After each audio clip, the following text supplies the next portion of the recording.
FY23 लग रहा था कि you'll close around a 25% margin और उम्मीद आप लोगों की भी थी।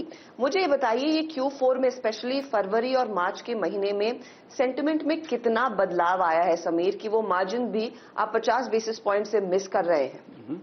पहले हम फुल ईयर का देखते हैं एंड फुल ईयर हमारे लिए काफी अच्छा रहा। We delivered 13.7% growth and more importantly ये हमने डिलीवर किया on back of 15% growth, over 15% growth in last year.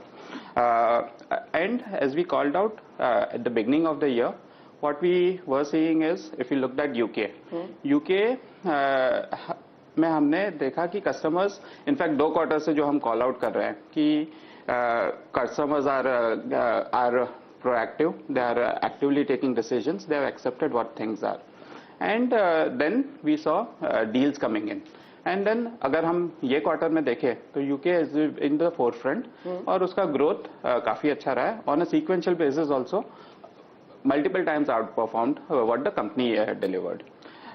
फिर यूरोप में हम जो बोल रहे थे there was nervousness and last quarter हमने कॉल आउट किया कि it is getting better. They have started taking. ये टाइम हमने डील्स देखी है.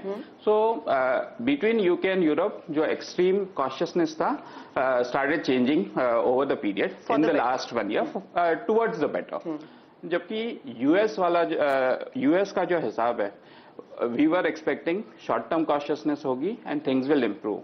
What turned out is, given the banking crisis and what led to the financial volatility, things did not improve and went to the worst, and that is what has been impacting. Coming to our margins part, given what we saw at the beginning of the quarter, we planned that we could deliver at 25%, and what came out, I think, is reasonably well given the situation, because agar hum dekhe, what we planned was with a growth, what we were seeing at that point of time. The increasing negativeness which came in February and March, as you rightly called out, causes an immediate impact on revenues. When projects get paused or new projects don't start, our costs remain sticky. Costs वैसे के वैसे रहते हैं in the short term. It takes time to align this cost structures. That is where this impact came in.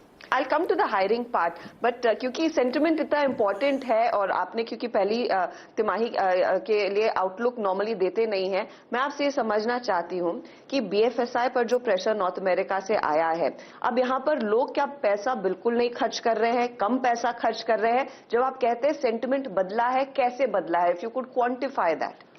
So अगर आप देखो तो there is a dichotomy to an extent, because immediate there is risk averseness and caution, because customers ने जो discretionary spend है वो या तो pause की है in some for some customers who are getting increasingly cautious, या जो नए projects की शुरुआत करनी है